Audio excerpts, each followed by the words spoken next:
22 года. Вот, и, соответственно, эти стандарты у вас есть в наличии.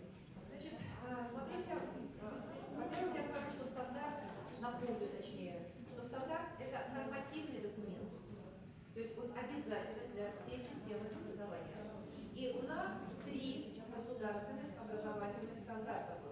Первый стандарт был принят, еще обратите внимание, все июльские.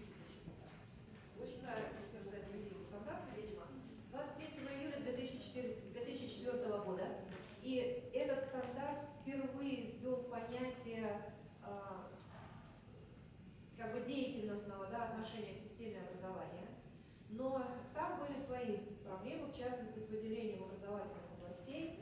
Они не имели под собой четко определенного основания, и поэтому, например, в одну образовательную область попало изобразительное искусство, технология и военная подготовка. Вот. Второй государственный образовательный стандарт, который был принят в 2014 году, это тот, с которым мы с вами работали на протяжении, получается, 6, даже чуть больше лет. И это стандарт, который впервые в системе образования Кыргызстана ввел понятие компетентности на законодательном, будем говорить, уровне. Потому что вы знаете, что хотя понятия компетенция и компетентность были внесены в закон об образовании, но они не получили в свое время какого-то развертывания непосредственно в тексте самого стандарта. И поэтому, что такое компетентность и компетенция, каким образом они должны реализовываться, какие компетентности являются базовыми для Кыргызстана, все это вот этот стандарт. И кроме того, впервые тоже в Кыргызстане здесь появилось само понятие оценивания, потому что в законе об образовании его не было и, к сожалению, нет до сих пор. Ну и, соответственно, всего, что с ним связано, с этим понятием. Соответственно, в стандарте также впервые был закреплен тот факт, что он обновляется не реже 1 раза в 5 лет. И, собственно говоря, следующий стандарт наш, который действует уже теперь сейчас, это обновленный стандарт 2014 года.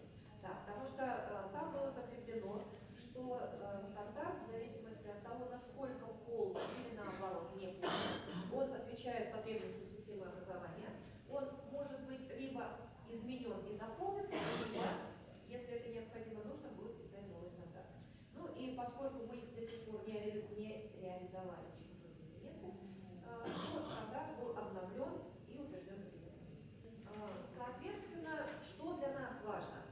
Здесь появляется в глоссарии несколько очень для нас принципиальных моментов. Ну, во-первых, появляется понятие качества образования.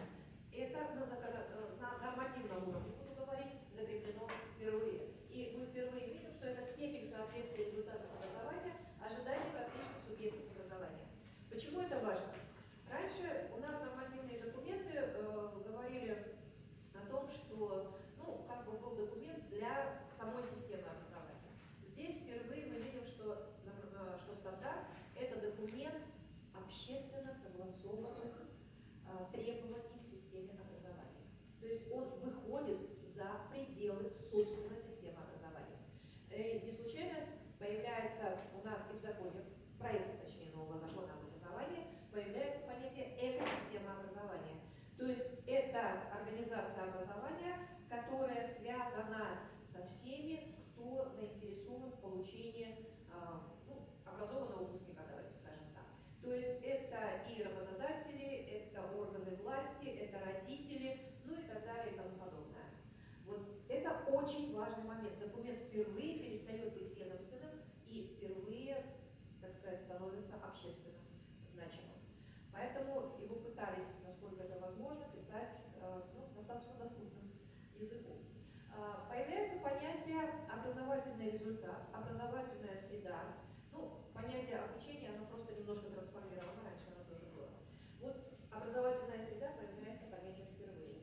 Во многом, кстати, благодаря именно биоловцам, потому что на протяжении нескольких лет биом разрабатывал требования к организации образовательной среды, вносил, при их помощи были внесены изменения в Санпин и ряд еще других документов, вы это, наверное, знаете, потому что работали с материалами. И вот теперь в нормативном документе появляется понятие образовательная среда. естественно, то, что для нас очень важно, это зеленые науки. Вы видите, что они теперь есть в национальном стандарте. Еще очень важный момент. Появляется понятие функциональной грамотности. И вот здесь мы имеем как бы такую, ну, я не знаю, двуединую, что ли, вещь. Потому что очень часто понятия функциональная грамотность и компетентность, они соотносятся друг с другом, где-то они совпадают. Но поскольку в ПИЗе есть понятие именно функциональной грамотности, оно пошло в наши нормативные документы. То есть, как требование. И еще один очень важный момент – социально-эмоциональное развитие. Если мы с вами посмотрим специальные работы по психологии и педагогике, то мы увидим, что там говорят, что информация присваивается, да, ученику только если она эмоционально для него значима. То есть если имеется какое-то отношение к ней. Если она просто ни о чем, условно дважды два четыре, да, а не о том, как можно это применить, то это остается где-то за пределами личности ребенка. То есть случайно есть термин интериоризация, да, психологии, то есть внутреннее принятие, внутреннее усвоение чего-либо. И вот у нас впервые появляется как бы вот это вот отношенческий момент. Учитывая, что компетентность, как мы уже с вами сегодня говорили, состоит из знаний, ну, знания, умения, навыки, да, ценности и отношения, и плюс технологии, да, обучения или научения лучше, потому что здесь есть и самообучение, то вот появление этого понятия необычайно значимо. И была сделана попытка, соответственно, в стандарте провести его через содержательные моменты. То, что здесь выделено черным, это дополнение к стандарту 2014 года. Обратите внимание, здесь появляется понятие устойчивого развития и поощрение возможности обучения на протяжении всей жизни для всех. То есть вот у нас отражение четвертой цели ЦУРа, цели устойчивого развития. То есть инклюзивная, качественная, инклюзивная здесь имеется в виду социальная и медицинская инклюзия, все вместе. Качественное образование на протяжении всей жизни. То есть у нас ЦУР теперь закреплен в государственном стандарте. И вот то, о чем мы говорили, фундаментализация. Да, обеспечение качественного усвоения обучающихся, фундаментальных основ научных и практических достижений человечества и формирование ключевых предметных компетентностей, основ целостного и современного научного мироpoнимания. Вот обратите, пожалуйста, внимание, как государство, почему мы его сделали, так сказать, после того, как мы поработали с предметным стандартом. Как государственный стандарт как бы втягивает, да, в себя, с одной стороны, то, что у нас есть в предметах, а с другой стороны, мы можем сказать, что он ориентирует всех нас на определенные содержательные вещи и на определенные способы деятельности. Подготовка обучающихся к принятию активной роли в построении толерантного, инклюзивного и безопасного мира, отсылка опять к ЦУРам, обеспечение понимания обучающихся вопросов современных экологических проблем, изменения климата, ответственного потребления, бережного отношения к природе, зеленой экономике, развития цифровой и медиа-информационной грамотности. Ну, формирование, да, финансовой и правовой культуры и формирование ценностей многообразия, равенства, прав человека, недискриминация, социального включения, уважения различий. Вот, как вы видите, то, что есть здесь, оно в предметном стандарте разворачивается на материале предмета. Если мы здесь говорим в общем о мировоззрении, да, ребенка, о формировании мировоззрения, то здесь мы говорим о формировании естественно-научного представления о мире на основе материалистических взглядов. То есть в методологии четко указано. Мы, пока, в всяком случае, материалисты все-таки. И ключевые компетентности, но здесь я не буду очень сильно останавливаться, потому что я уже говорила о том, что компетентность информационной, социальной, коммуникативной остались, а вот компетентность самопознания и разрешения проблем, она была несколько изменена именно для того, чтобы ребенок обращал внимание на собственный потенциал. Потому что если мы с вами возьмем определение качества образования, которое дает ЮНЕСКО, то там имеется несколько линий, что ли, понятия того, что такое качество. И в том числе в понятие качества входит качество обучения, качество образования, имеется в виду, входят личные качества ребенка. То есть это когнитивные способности, это социальные, то есть там усидчивость, ответственность и так далее и тому подобное. Все это становится частью качества образования. А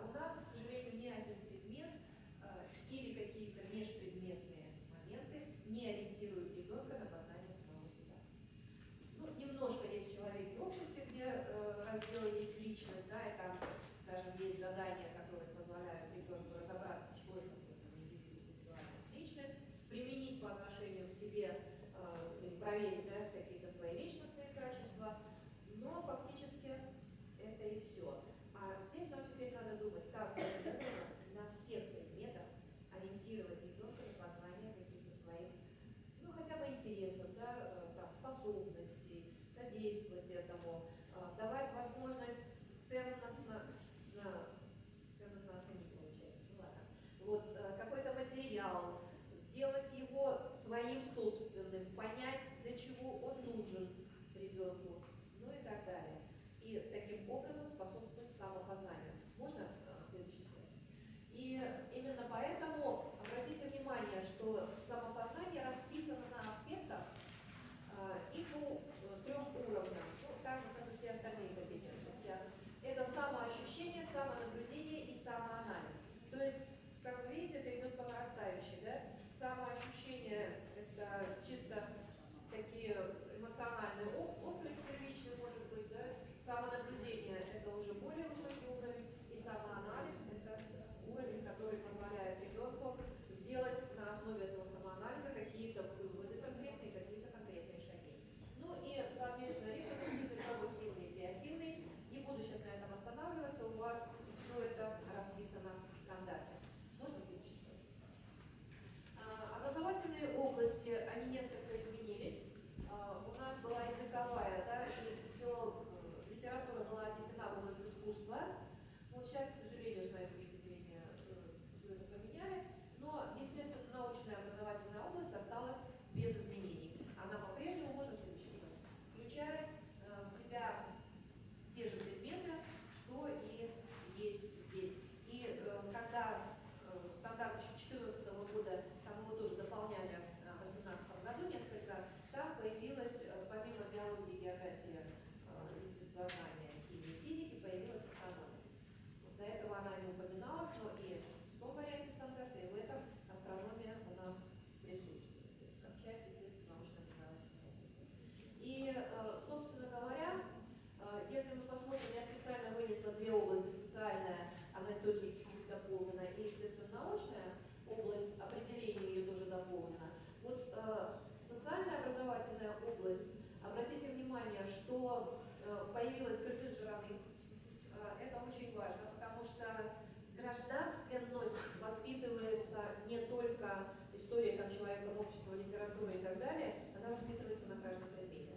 А это значит, что как минимум надо постараться ввести в наши материалы кыргызский компонент, чтобы дети, ну, у нас он есть немножко, да, но не очень много, это одно, а второе, это очень важное самоощущение, когда ребенок должен, изучая любой предмет, понимать, что от качества, скажем, от того, как он усвоит этот предмет, зависит учение. Кыргыз-Жираны – это про гражданскую ответственность каждого человека. И неважно, будет он инженером, историком, там, я не знаю, летчиком или кем-то еще. А в естественно-научной образовательной области появилось понятие ресурсосберегающего поведения, осознание необходимости действий для снижения риска, связанных с изменением климата и других угроз, необходимость построения зеленой экономики. То есть вот это дополнение в описание естественно-научной образовательной области.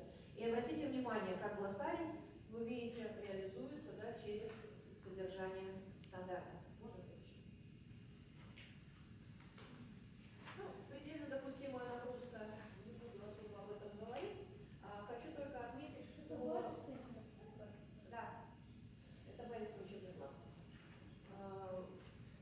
Здесь много, на самом деле, можно говорить, очень. Потому что базисный учебный план, на самом деле, это обязательство государства перед обществом.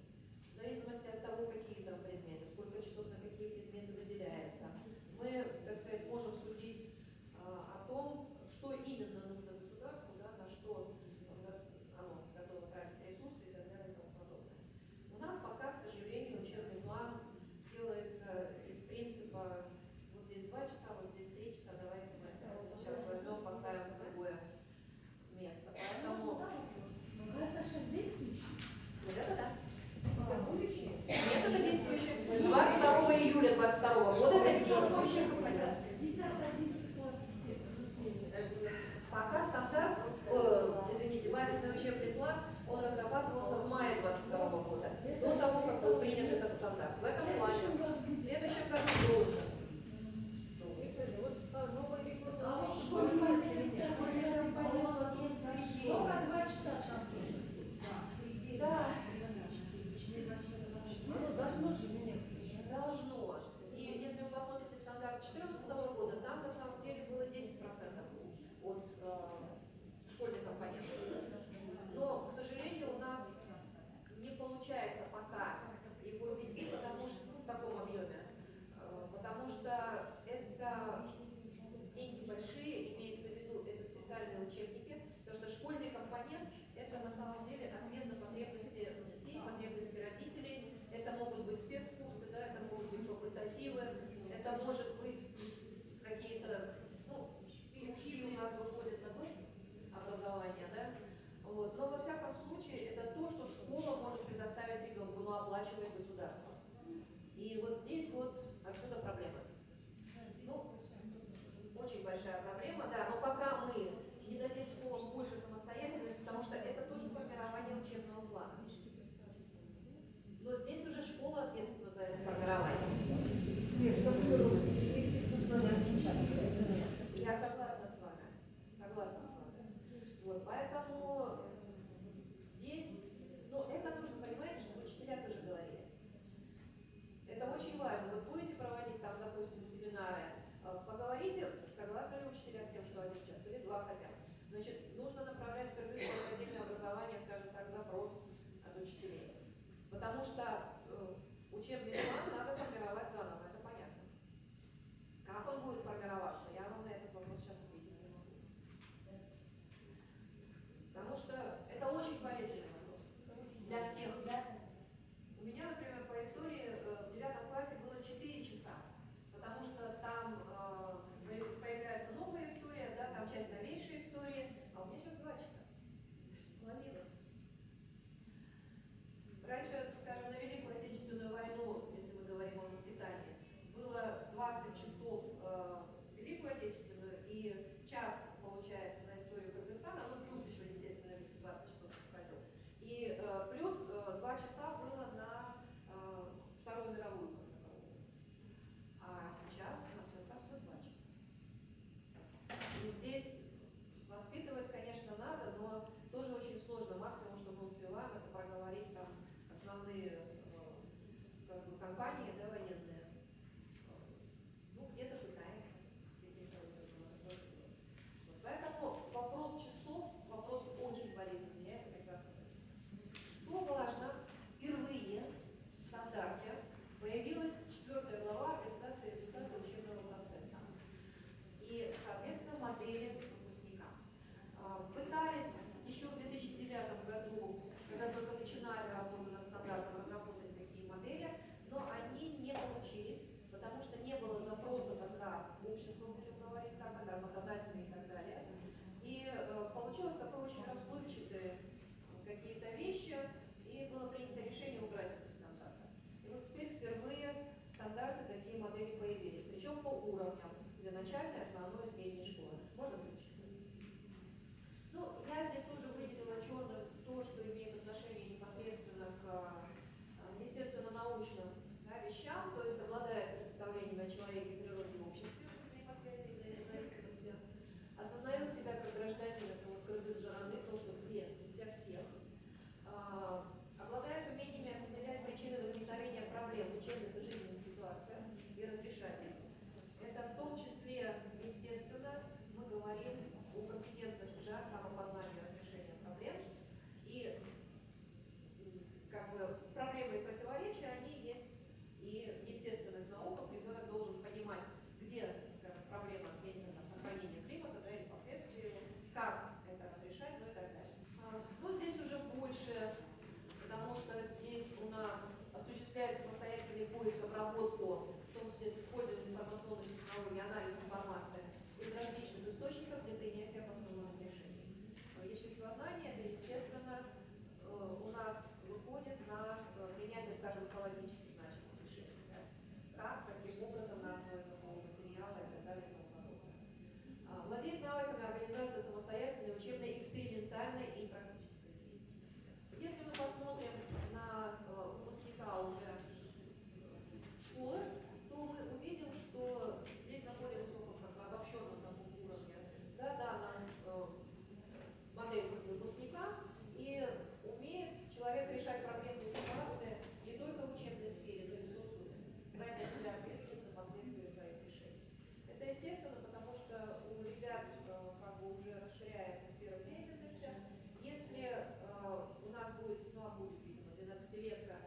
многие уже могут голосовать, да, в последнем классе надо будет обучаться.